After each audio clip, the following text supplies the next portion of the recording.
احباب گرامی،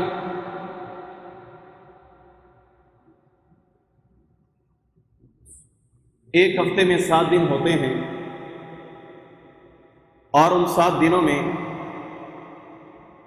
ایک دن جو کہ بڑا عظیم دن ہے، عظمت والا دن ہے، رتبے شان اور مقام والا دن ہے، اور وہ باقی تمام دنوں کا سردار سید الایام الجمعہ، تمام دنوں کا جو سردار دن ہے وہ جمعہ کا دن ہے۔ جتنی اہمیت، جتنی فضیلت، جتنا مقام، جتنا رتبہ جمعے کے دن کو حاصل ہے، اتنی اہمیت، اتنا مقام، اتنا رتبہ عیدین کو بھی حاصل نہیں ہے۔ عیدین سے بھی زیادہ فضیلت والا اگر کوئی دن ہے تو وہ دن جمعہ کا دن ہے۔ آج انشاءاللہ جمعہ، یوم الجمعہ، اور جمعہ کی فضیلت، اس کا مقام، اہمیت، اس کے ادب و آداب، اس کے اوپر میں گفتگو کروں گا۔ اللہ رب العالمین سے دعا ہے اللہ ذو الجلال قرآن اور حدیث کے مطابق بیان کرنے کی اور عمل صالح کرنے کی توفیق عطا فرمائے۔ حسین جیب میں ڈالو، جیب میں ڈالو، تینوں ایک سائڈوں پر ہو کر بیٹھو، اکیلے اکیلے بیٹھو۔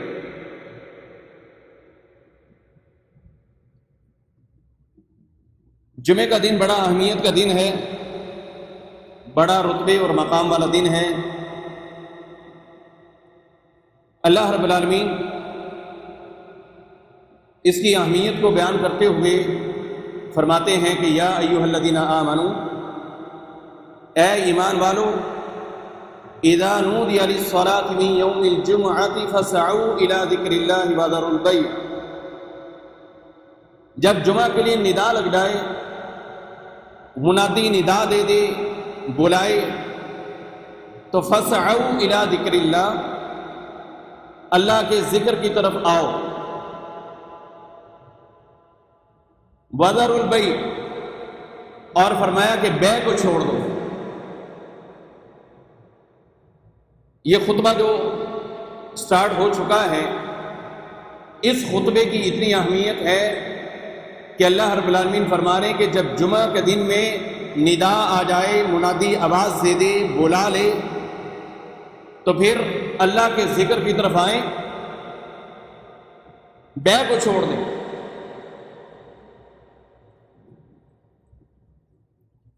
یہ دن اتنا اہمیت کا دن ہے کہ اللہ کے ذکر کی طرف ہمیں آنے کا باقاعدہ حکم ہے کہ آپ آئیں، اور پھر فسعوا، سعی کرتے ہوئے، دوڑتے ہوئے۔ دوڑنے سے مراد ٹائم کے ساتھ، وقت کے اوپر، کہ وقت کے اوپر آئیں۔ اب وہ کس وقت میں آنا چاہیے؟ رسول اللہ صلی اللہ علیہ وسلم نے فرمایا، اللہ رب العالمین مسجد کے دروازے کے اوپر فرشتوں کو مقرر کرتا ہے۔ وہ فرشتے مسجد کے دروازے کے اوپر کھڑے ہوتے ہیں، فیکتبون الاول فالاول، سب سے پہلا شخص جو مسجد میں داخل ہوتا ہے وہ عبداللہ ہے، عبد الرحمن ہے، سعد ہے، سعید ہے، کوئی بھی، فیکتبون الاول فالاول، وہ پہلے کو لکھ دیتے ہیں جو پہلے نمبر پر داخل ہوا، کہ اس کا پہلا نمبر ہے، یہ سب سے پہلے داخل ہوا ہے۔ اور پھر اسی طرح سے وہ لکھتے رہتے ہیں، وہ لکھتے رہتے ہیں، اور تب تک لکھتے ہیں جب تک امام اپنا خطبہ نہیں شروع کر دیتا۔ اور ایک حدیث کے الفاظ یہ ہیں کہ اذا خرج الامام، جب امام خطبہ دینے کے لیے نکل پڑتا ہے، تب فرشتے اپنے صحیفے کو طووا صحفہما، اپنے صحیفے کو پلٹ لیتے ہیں، لپیٹ لیتے ہیں، سمیٹ لیتے ہیں۔ اس حدیث سے ہمیں یہ معلوم ہوتا ہے کہ جس دورانیے میں فرشتے نام لکھ رہے ہیں، ہمیں اس دورانیے میں آنا چاہیے۔ نہ کہ امام کے خطبہ شروع کرنے کے بعد۔ جمعہ کی اہمیت ہے، جمعہ کے دن کی اہمیت ہے، اور پھر اس خطبہ کی اہمیت ہے کہ جب فرشتے نام لکھ رہے ہیں اس دورانی میں، اس وقت میں امام کے خطبہ شروع کرنے سے پہلے ہمیں مسجد کے اندر داخل ہونا چاہیے، کیونکہ جب امام خطبہ شروع کرتا ہے تو پھر فرشتے اپنے اس صحیفے کو لپیٹ لیتے ہیں، اور پھر اللہ کے نبی صلی اللہ علیہ وسلم نے فرمایا کہ وہ تمہارے درمیان بیٹھ کے باقاعدہ خطبہ سنتے ہیں۔ مطلب کہ فرشتے اس وقت موجود ہیں، جس طرح آپ سن رہے ہیں بالکل اسی طرح سے فرشتے بھی اللہ کی اس کلام کو، اللہ کی بات کو، رسول اللہ کے فرمان کو وہ بھی سماعت کر رہے ہیں، وہ سن رہے ہیں۔ انہوں نے اپنے صحیفے کو بند کر لیا۔ اب جو لوگ امام کے خطبہ شروع کرنے کے بعد داخل ہوتے ہیں وہ یہ بات اپنے پلے باندھ لیں، ذہن نشین کر لیں کہ جس صحیفے کے اوپر، جس ورقے کے اوپر، جس رجسٹر کے اوپر فرشتے نام لکھ رہے تھے، امام کے خطبہ شروع ہونے کے بعد داخل ہونے والوں کا نام نہیں لکھا، ان کا نام درج نہیں ہوا۔ وہ پھر ایسا ہے جیسے آئے ہی نہیں۔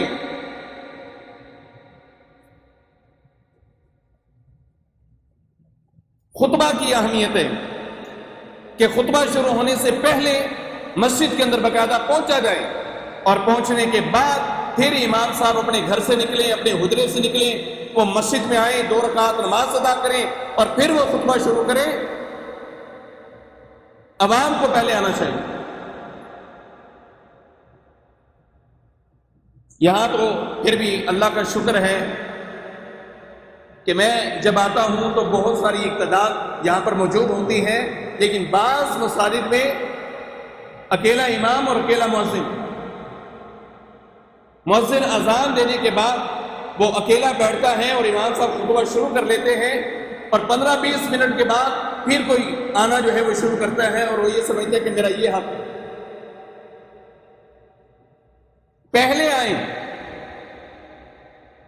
آئیں، اس لیے کہ اللہ کے نبی صلی اللہ علیہ وسلم نے فرمایا کہ جس بندے نے جمعے کا غسل کیا اور غسل کرنے کے بعد، یہ مختلف روایتیں ہیں، یہ مختصر میں آپ کے سامنے رکھ رہا ہوں کہ جس بندے نے غسل کیا اور وہ مسجد میں سب سے پہلے آیا ہے، فَكَأَنَّمَا رَاحَ بَدَنًا، اللہ کے نبی علیہ السلام فرماتے ہیں کہ وہ ایسے ہیں جیسے اس نے اونٹ کی قربانی کی۔ اونٹ کی قربانی کرنے والے کو اللہ جتنا ثواب عطا کرتا ہے اتنا ثواب اس شخص کو ملے گا جو سب سے پہلے خطبہ سننے کے لیے مسجد میں آیا۔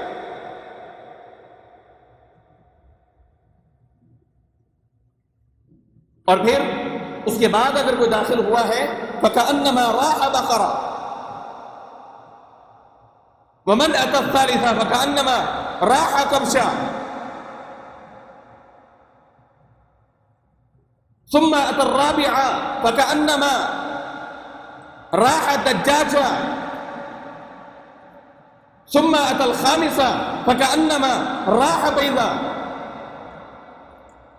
اللہ کے نبی علیہ السلام فرماتے ہیں پہلے نمبر پر آنے والا اسے اونٹ کی قربانی کا ثواب ملتا ہے، دوسرا آنے والا اس کو گائے کی قربانی کا ثواب ملتا ہے، تیسرے نمبر پر آنے والا سینگوں والے مینڈے کے برابر اسے ثواب ملتا ہے، چوتھے نمبر پر آنے والا اسے مرغی کے برابر ثواب ملتا ہے، اور 5ویں نمبر پر آنے والا جس طرح انڈا جو ہے وہ صدقہ کیا جائے جتنا ثواب اس کو ملے گا اتنا 5ویں نمبر والے کو ملے گا۔ اور پھر 5 بندوں کے آنے کے بعد اللہ کے نبی علیہ السلام نے کچھ کہا ہی،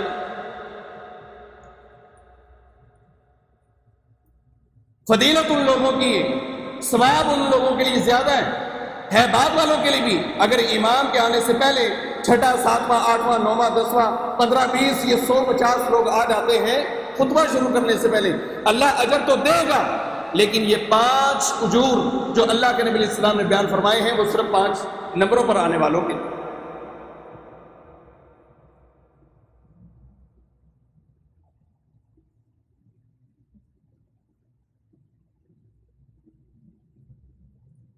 جمعہ میں آنے کا مقصد یہ نہیں ہے کہ ہم نے گھڑی کے اوپر ٹکی لگائی ہو، آنکھ رکھی ہوئی ہو کہ 1:35 پہ 1:40 پہ جماعت کھڑی ہوگی اور پھر ہم جناب اپنی لنگی کو سنبھالتے ہوئے دوڑ کے مسجد میں آ جائیں۔ یہ اس کا مقصد نہیں ہے۔ پہلے آئیں، اور پھر یہ اللہ کی طرف سے لوٹ سیل ملا ہے۔ کیسے؟ اللہ کے نبی علیہ السلام نے فرمایا من اغتسل یوم الجمعہ، جس بندے نے جمعہ کے دن میں غسل کیا اور پھر اس نے کنگھی کی، وَيَطَّهِنُ مِن دُهْنِهِ وَيَتَطَيَّبُ مِن طِيبِهِ، وہ کنگھی کرتا ہے، وہ خوشبو لگاتا ہے اور پھر پیدل چل کر آتا ہے۔ اور یہ جو اونٹ کی قربانی کا ثواب ہے یا گائے کی قربانی کا ثواب ہے یا بھیڑ کی قربانی کا ثواب ہے یا مرغی کی قربانی کا ثواب ہے یا انڈے کو اللہ کے راستے میں صدقہ کرنے کا ثواب ہے، اس کے لیے ایک شرط ہے اور وہ شرط پیدل آنا ہے۔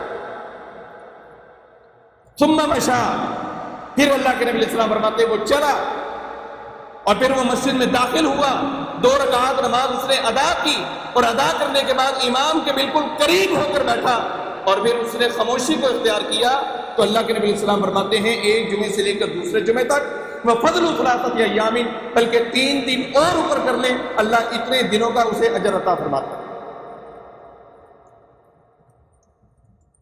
اتنے دنوں کا گناہ جو ہے وہ اس کے لیے کفارہ بن جاتا ہے، گناہوں کا کفارہ۔ الجمعۃ الی الجمعہ وفضل ثلاثۃ ایام،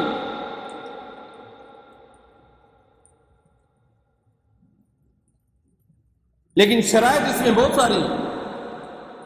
غسل کا کرنا، کنگھی کا کرنا، صاف ستھرا لباس پہننا، خوشبو کا لگانا، 2 رکعت نماز ادا کرنا، پیدل چل کر آنا، امام کے قریب ہو کر بیٹھنا اور خاموشی کو اختیار کرنا۔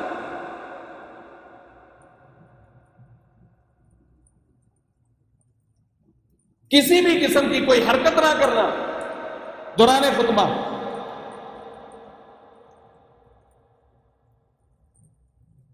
بغیر کسی حرکات کے اگر وہ بیٹھتا ہے تو پھر اتنے دنوں کے لیے جتنے بھی اس نے گناہ کیے ہیں یہ پابندی کرنے سے اللہ وہ مٹاتا ہے۔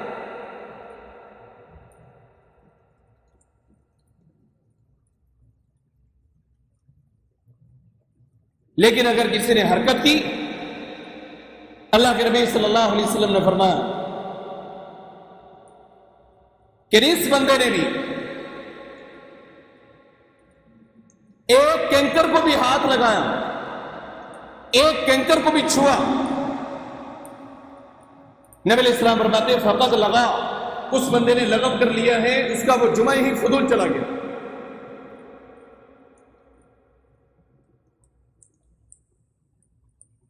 ایک کینکر کو، کچی مسجدیں ہوتی تھیں، کینکریاں پڑی ہوتی تھیں اور صحابہ کرام نماز پڑھنے سے پہلے سجدے والی جگہ سے کینکریاں برابر کر لیتے کہ نماز میں انہیں چھیڑنا نہ پڑے، حرکت نہ کرنی پڑے عام نمازوں میں۔ اور اللہ کے نبی علیہ السلام جمعے کے لیے بالخصوص یہ بیان کر رہے ہیں کہ اس نے کینکر کو نہیں چھیڑا، اگر چھیڑتا ہے فقط لگا، اس بندے نے لغو کر لیا۔ وَإِذَا قُلْتَ لِصَاحِبِكَ أَنصِتْ فقط لغوتا، اللہ کے نبی صلی اللہ علیہ وسلم فرماتے ہیں کینکر کو چھیڑنا ایک اور چیز ہے۔ اگر کوئی یہ کہہ دیتا ہے کہ بھائی جان آپ خاموش ہو جائیں، ادھر خطبہ چل رہے ہیں، اللہ کے نبی علیہ السلام نے فرمایا جس نے یہ مشورہ دیا تھا اس نے بھی لغو کر دیا۔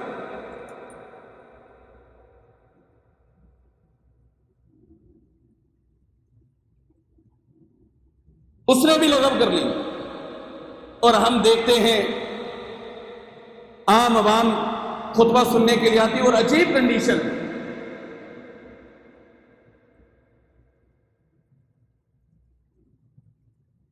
پچھلے جمعہ میں ایک بندے کو میں نے دیکھا 35 منٹ کا میرا خطبہ تھا، ریکارڈ ہے 34 منٹ اور کچھ سیکنڈ، وہ پہلی نمبر سے لے کے آخر تک، پہلے منٹ سے آخری منٹ تک وہ کان کی صفائی کرتا رہا پورے خطبے میں. بتاؤ وہ کیا لے کر گیا؟ انسان پھر جس نیت سے داخل ہوتا ہے اسے اس کی مراد ملتی ہے. اور ایک روایت کے اندر موجود ہے، آپ کی تمنائیں ہیں، آپ کی خواہشیں، آرزوئیں، آپ کو بیٹا چاہیے، آپ کو بیٹی چاہیے، آپ کو کاروبار چاہیے، آپ کو پلاٹ چاہیے، آپ کو گھر چاہیے، آپ کو رہائش چاہیے، سر کے اوپر چھت چاہیے، آپ کی تمنیات ہیں، آرزوئیں، ضرورتیں اللہ سے مانگنی نہیں پڑتی. اگر تو گھر سے چلے یہ نیت لے کر چلے کہ میں امام کے پاس ہو کر بیٹھوں گا، خاموشی کو اختیار کروں گا، پورا خطبہ سنوں گا، کوئی حرکات و سکنات نہیں کروں گا، تجھے اللہ کی قسم مانگنے کی ضرورت نہیں پڑے گی، اللہ تجھے بن مانگے عطا کرے گا.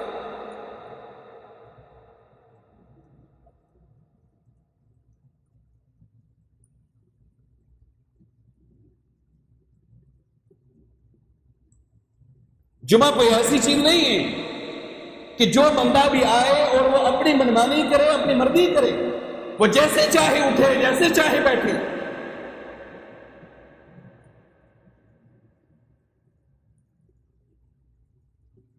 ایک حدیث میں سناتا ہوں، جو بندہ بھی اس کنڈیشن میں ہے وہ اپنی کنڈیشن کو تبدیل کرے. نہا رسول اللہ صلی اللہ علیہ وسلم عن الحبوہ، اللہ کے نبی علیہ السلام نے حبوہ سے منع کی.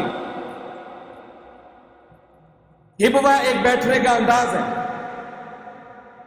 ایک لفظ آتا ہے بیٹھنے کا متربعہ، وہ حدیث میں ثابت ہے. متربعہ کہتے ہیں چوکڑی مار کر بیٹھنا، یہ جائز ہے، درست ہے. بلکہ جو بیٹھ کے نماز ادا کرنی ہے، ہمارے بہت سارے نمازیوں کو اتنا بھی علم نہیں، وہ دو زانوں ہو کر ادا کرتے، جبکہ یصلی متربعہ. اگر کوئی بیٹھ کے نماز پڑھنا چاہتا ہے تو وہ چوکڑی کی حالت میں پڑے گا، چوکڑی مارے گا. خطبے میں اگر کوئی دو زانوں ہو کر بیٹھتا ہے، جس طرح ہم نماز کی حالت میں بیٹھتے ہیں تشہد میں، اسے دو زانوں کہتے ہیں، جائز ہے. اور انتہائی ادب کے وہ درجے کے اوپر پہنچ چکا ہے. اور اگر کوئی چوکڑی مار کر بیٹھتا ہے اس کے لیے بھی ٹھیک ہے.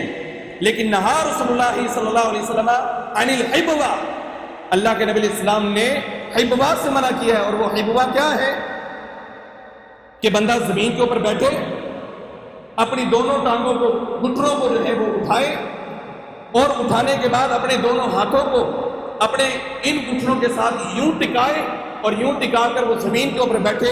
اسے حبوہ کہتے ہیں. اللہ کے نبی علیہ السلام نے اس سے منع کیا.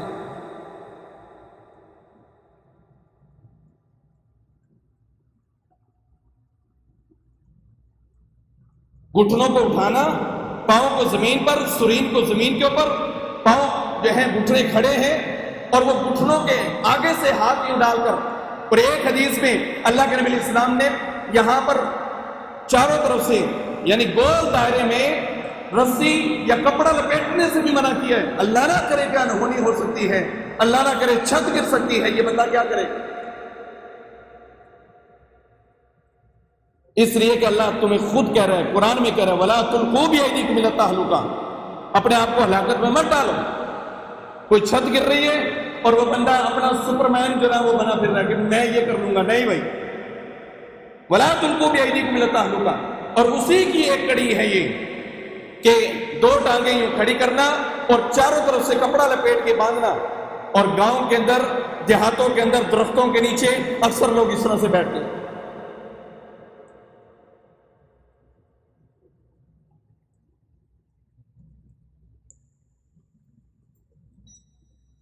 نبی علیہ السلام حبوہ سے منع کر رہے ہیں. فرمایا کہ حبوہ اختیار نہیں کرنا، یہ بیٹھنے کا انداز درست نہیں ہے. اللہ کے نبی علیہ السلام دوران خطبہ منع کرتے تھے کہ اگر کوئی لنگی یا چادر پہن کر آیا ہے، بالخصوص وہ بندہ اس حالت میں نہ بیٹھے. ہو سکتا ہے کہ اس کی لنگی کھل جائے،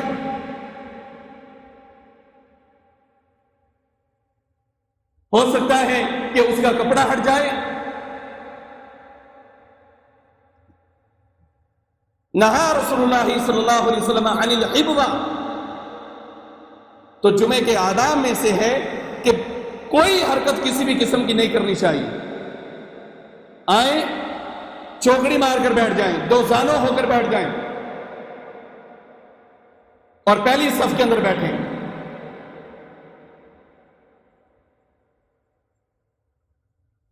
گردنیں پھلانگنا انتہائی غلط فعل ہے، بےہودہ فعل ہے کہ ہم گردنیں پھلانگ کے آگے آ جائیں۔ اللہ کے نبی صلی اللہ علیہ وسلم نے ایک شخص کو دیکھا کہ وہ گردنیں پھلانگ کر آگے جا رہا تھا۔ آپ نے فرمایا اجلس فقط آزیتا، بیٹھ جا، ادھر ہی بیٹھ جا، اس لیے کہ تو نے لوگوں کو تکلیف میں ڈالا ہے۔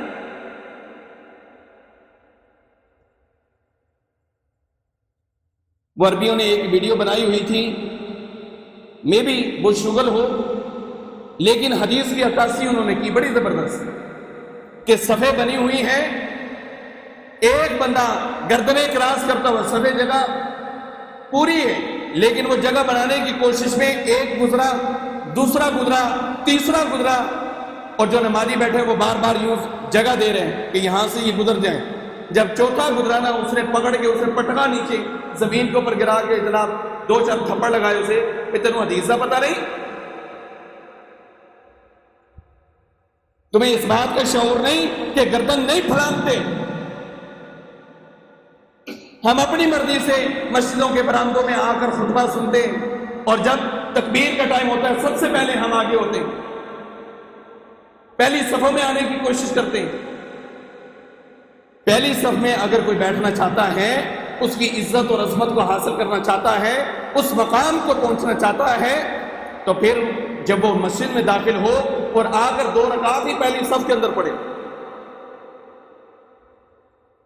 پہلی صف مکمل ہو، پھر پیچھے کوئی بیٹھے، پھر دوسری مکمل ہو، پھر پیچھے کوئی بیٹھے، پھر تیسری مکمل ہو، پھر چوتھی میں کوئی بیٹھے، پھر چوتھی مکمل ہو، پھر 5ویں میں کوئی بیٹھے۔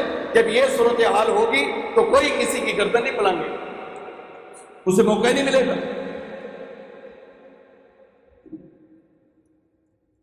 اللہ کے نبی علیہ السلام گردنوں کے پھلانگنے سے منع کر رہے ہیں کہ گردنیں نہیں پھلانگنی،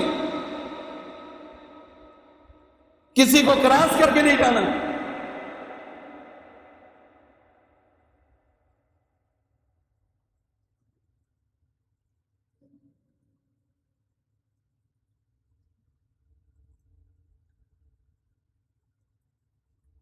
آداب میرے بھائیوں ہمیں سیکھنے چاہیے۔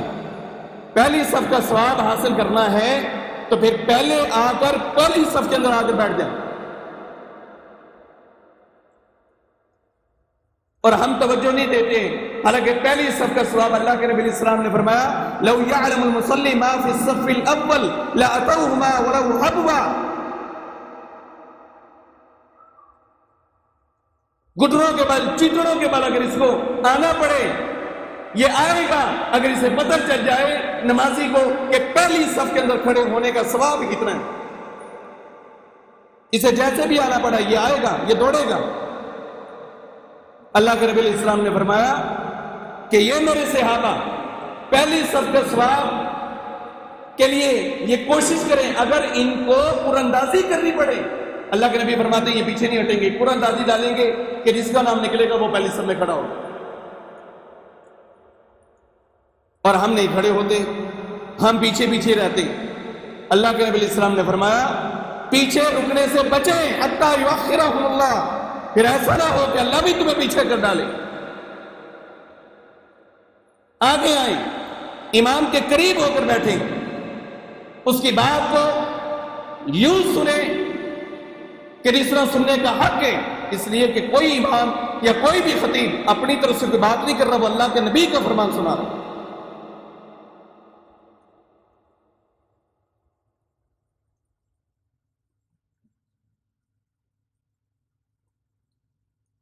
ہمیں محکموں کے اندر کام ہوتا ہے نا جی، محکموں کے اندر ہر بندے کو ہی ہوتا ہے، نادرا کے آفس لگا لیں، نادرا کا آفس، اس میں کام کرنے والے کی کیا اوقات ہوگی، کتنا اس کا گریڈ ہوگا، وہ ہمیں لائن میں لگا دیتے ہیں اور وہ بات پوچھتا ہے جی سر، یس سر، ہاں جی سر، ٹھیک ہے سر، اوکے سر، یہ کرتے ہیں ہم۔ یہ ایک نادرا آفس ہے۔ کسی اور بیوروکریٹس کے پاس جو ہیں وہ ہمیں جانا پڑے، کسی اور بیوروکریٹ افسر کے پاس ہمیں جانا پڑے، تو وہاں پر بھی جی سر، ہاں جی سر، ٹھیک ہے سر، اوکے سر. حالانکہ وہ بات کیا کر رہا ہوگا؟ وہ کوئی مینجمنٹ کی بات ہوگی، وہ سمجھا رہا ہوگا. وہ کہہ رہا ہوگا اے سی صاحب کو لے لیں، اے سی اسسٹنٹ کمشنر کو لے لیں. وہ اگر بات سمجھا رہا ہوگا تو وہ کیا سمجھا رہا ہوگا؟ وہ یہ بات سمجھا رہا ہوگا کہ بھئی آپ دکاندار ہیں، آپ نے اپنی دکان کے اندر کا مال 4 فٹ سے باہر نہیں نکالنا، ورنہ تو دیں گے. ہم کہتے ہیں جی سر، ہاں جی سر، یس سر، فلاں سر. کیا اے سی کی بات اللہ کے نبی صلی اللہ علیہ وسلم کی بات سے بھی زیادہ اہمیت رکھتی ہے؟ دسو نا یار، اللہ کے نبی علیہ السلام کی بات سے زیادہ اہمیت رکھتی ہیں؟ ہم اللہ کے نبی کی بات کو یوں سنتے ہیں جس طرح ہم اپنے باپ کے گھر میں بیٹھے ہوئے ہیں. ادھر میں بندوں کو دیکھتا ہوں، یقین کریں یوں لیٹے پڑے ہوتے ہیں، اللہ کے نبی علیہ السلام کی بات سن رہے ہیں. صحابہ اکرام کے کان میں یہ بات اگر پڑ گئی کہ دوران خطبہ اللہ کے نبی علیہ السلام جنرل بات کر رہے ہیں کہ بیٹھ جاؤ، ایک صحابی نے سمجھا کہ شاید مجھے یہ کہا ہے، اور وہ چونکہ وہاں جگہ پر بیٹھ گئے. بھئی کیوں بیٹھ گئے؟ کہا اللہ کے نبی میں نے سمجھا کہ آپ نے مجھے ہی کہا. ادب و آداب تھے. ہم نے اپنے اساتذہ کو دیکھا ہے، میں نے صحیح بخاری پڑھی، صحیح مسلم پڑھی، جامع ترمذی پڑھی، ابو داؤد پڑھی، ابن ماجہ پڑھی، سنن نسائی پڑھی. ہمارے اساتذہ بغیر وضو کے اللہ کے نبی کی ایک بھی حدیث بیان نہیں کرتے تھے. آداب تھے. اور ہم نے یہ ادب بھی دیکھا کہ بھلے صحیح بخاری کی کتاب ہو، لیکن کبھی انہوں نے قرآن پاک کے اوپر صحیح بخاری کی کتاب کو نہیں رکھا، اور ہمیں سمجھایا کہ سب سے اول اور اعلیٰ اگر بات ہے کلام اللہ، اللہ کی بات قرآن کی ہے، اور قرآن سب سے اوپر ہونا چاہیے، حدیث اس کے نیچے. صحیح بخاری ہو، کبھی بھی اسے قرآن کے اوپر نہیں رکھنا. یہ ادب و آداب ہمارے مدارس میں، ہمارے سکولز میں ہمیں سمجھائے گے، کلیہ کے اندر سمجھائے گے کہ آپ نے یہ کرنا ہے. اور یہاں اس جگہ پر اگر کھڑے ہو کر وہی بات میں کہوں، اللہ کا قرآن سناؤں یا نبی کی حدیث سناؤں، اور بندہ یوں بیٹھا ہو جس طرح سینما ہال میں بیٹھا ہے، کیا اسے رب سے ڈر نہیں آتا؟ کیا اسے حیا نہیں آتی؟ کیا اسے مرنے کا ڈر نہیں ہے کہ میں نے آخر ایک دن تو یہاں سے چلے جانا ہے، رخصت ہو جانا ہے؟ کب تک یہ تکبر کام آئے گا؟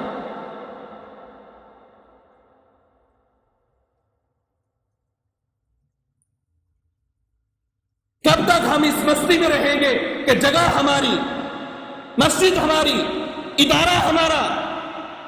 اللہ کے نبی کی بات سے بڑھ کر ہی کچھ بھی نہیں ہو سکتا. سب سے عظیم بات اللہ کے نبی کی بات ہے، اور اس سے بھی بڑی بات اللہ رب العالمین کی بات ہے. اور اس کو سننے کے آداب ہیں، اس کو سننے کے طریقے ہیں.